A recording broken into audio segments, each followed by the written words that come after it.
حسم آدم وطني وكيل مصطفى محمد في أوروبا. الجدل بشأن إمكانية تعاقد النادي الأهلي مع مهاجم المنتخب الوطني خلال فترة الانتقالات الصيفية الجارية حسب ما تردد من أنباء.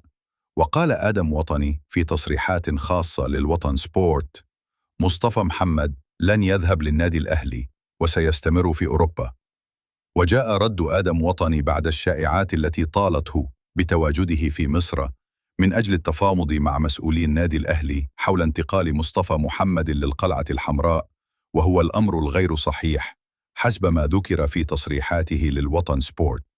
وتلقى مصطفى محمد أكثر من عرض أوروبي وعربي خلال الفترة الماضية، حيث يقيم كل العروض رفقة وكلائه بالوقت الحالي من أجل الاستقرار على الخطوة المقبلة في مسيراته الكروية.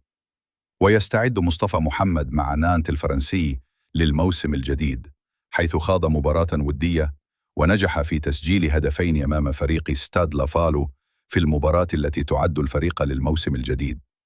وكان آدم وطني شارك في عملية انتقال مصطفى محمد لنانت الفرنسي، وهو ما يتفاوض للاعب في القارة العجوز فيما يتفاوض في مصر والوطن العربي أحمد يحيى. حسم مسؤولي الاتحاد الدولي لكرة القدم فيفا الجدل بشأن مشاركة النادي الأهلي في كأس انتركونتيننتال رفقة بيراميدز خلال النسخة المقبلة، في ظل الأنباء الخاصة بزيادة عدد الأندية خلال النسخة الجديدة. وقال مصدر داخل الاتحاد الدولي لكرة القدم فيفا في تصريحات خاصة للوطن سبورت: لا يوجد أي قرار بزيادة عدد الأندية خلال النسخة الجديدة من بطولة انتركونتيننتال. لن يكون هناك أي جديد كما هي، وكما تمت النسخة الماضية بمشاركة بيراميدز وأهلي جدة وبطل أوروبا وبطل أمريكا الجنوبية أوكلاند سيتي. وكانت أنباء ترددت بأن من الممكن مشاركة الأهلي في بطولة انتركونتيننتال خلال النسخة المقبلة، في حال قرر مسؤولي فيفا زيادة عدد الأندية.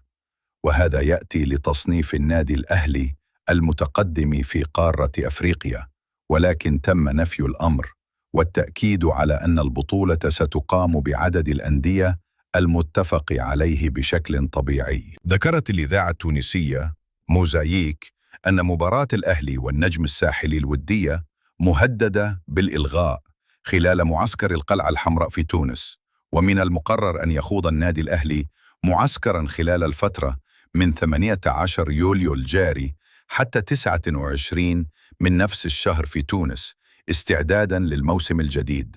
ووفقاً للإذاعة التونسية اليوم الأحد، أن أموراً تنظيمية قد تحول دون تنظيم المباراة الودية بين النجم الساحلي والأهلي المحدد لها نهاية الشهر الجاري.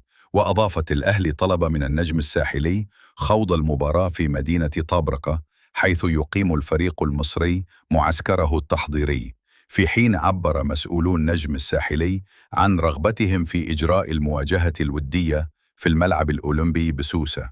وأشارت إلي أن المحادثات لا تزال جارية بين مسؤولي الفريقين ومنظم معسكر الأهلي المصري في تونس من أجل التوصل إلى اتفاق في الأيام القليلة القادمة.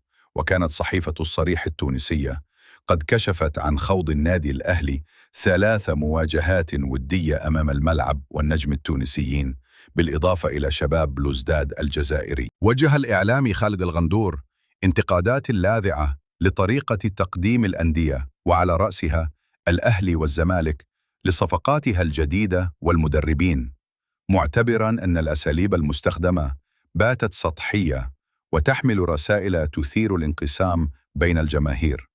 وكتب الغندور عبر صفحته الرسمية على موقع فيسبوك: إعلان جايب واحد مجنون لابس أبيض وراه عربية بيضة بخطين حمر، واحتفال إمام عاشور ببالونة بيضاء علشان بيلعب مع بنته، وتقديم المدرب بسهم وقماشة حمراء على الأرض، وأخيراً بالونة حمراء لأحمد شريف.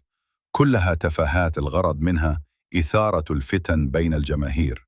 ويأتي تعليق خالد الغندور بالتزامن مع حالة الجدل الواسعة التي أثيرت عبر مواقع التواصل الاجتماعي مؤخراً بسبب تقديم صفقات الأهلي والزمالك بطريقة اعتبرها البعض تحمل إسقاطات غير مباشرة، في حين يراها آخرون مجرد أفكار تسويقية لا تستحق التضخيم.